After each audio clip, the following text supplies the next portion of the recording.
Cold Reckoning presents. She was 80 years old. She lived alone in a small white house at the end of a gravel road in rural Ohio. No lawyers, no money, no connections.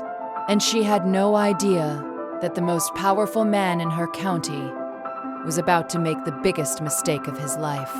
Her name was Dorothy Hale, a retired school teacher, 31 years in the classroom.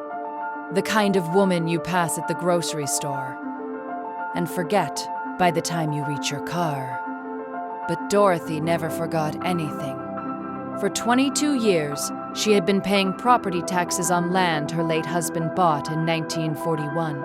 He cleared it himself, built the fence himself. They raised 3 children on that land. When he passed, it was the last thing she had of him. Then one morning in 2019, a plain white envelope arrived.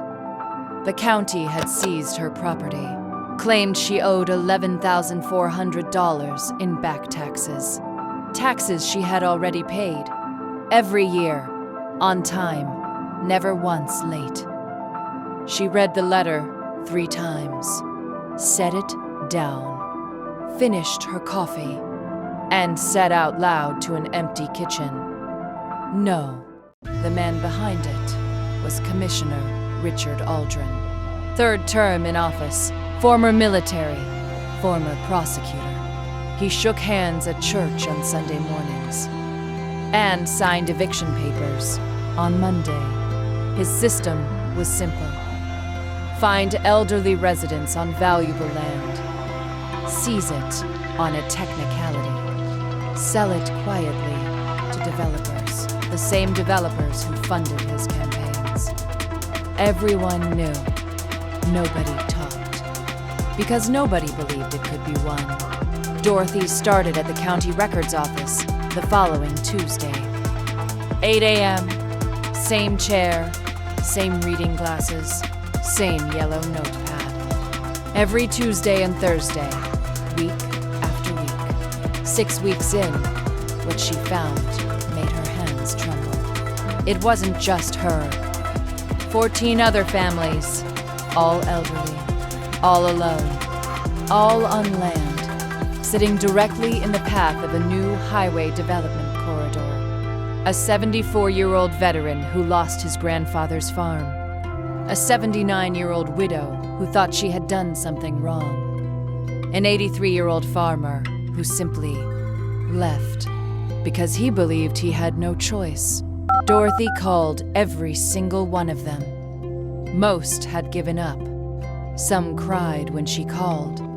She told them all the same thing. Don't go anywhere.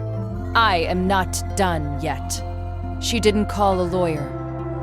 She called a journalist. They met at a diner outside the county line. Dorothy brought 87 pages, tabbed, color-coded, organized by family, by date, by dollar amount. The reporter looked up and said, "How did you find all of this?" "I had nothing else to do on Tuesdays." The story ran 4 weeks later. Front page, named Aldrin, named the developers, showed the donations, laid out the full timeline. Aldrin called Dorothy on local radio, a confused elderly woman being manipulated by outside agitators, then sent her a second notice. More fines, more pressure. They believed that would end it. They did not know Dorothy Hale. 3 weeks later, she was standing on the courthouse steps.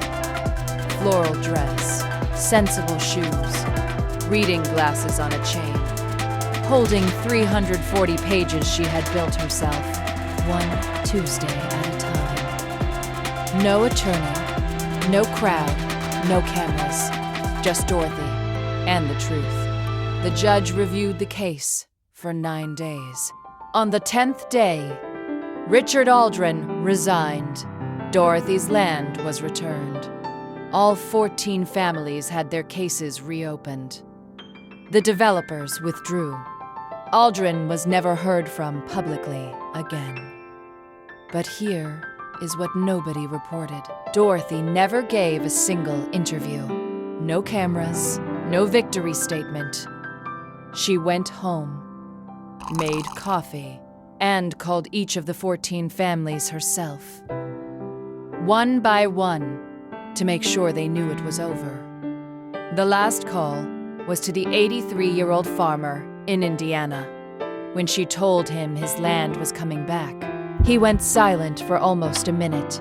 "I thought God had forgotten about that place," Dorothy said. He just needed someone to remind him. They saw a confused old woman at the end of a gravel road.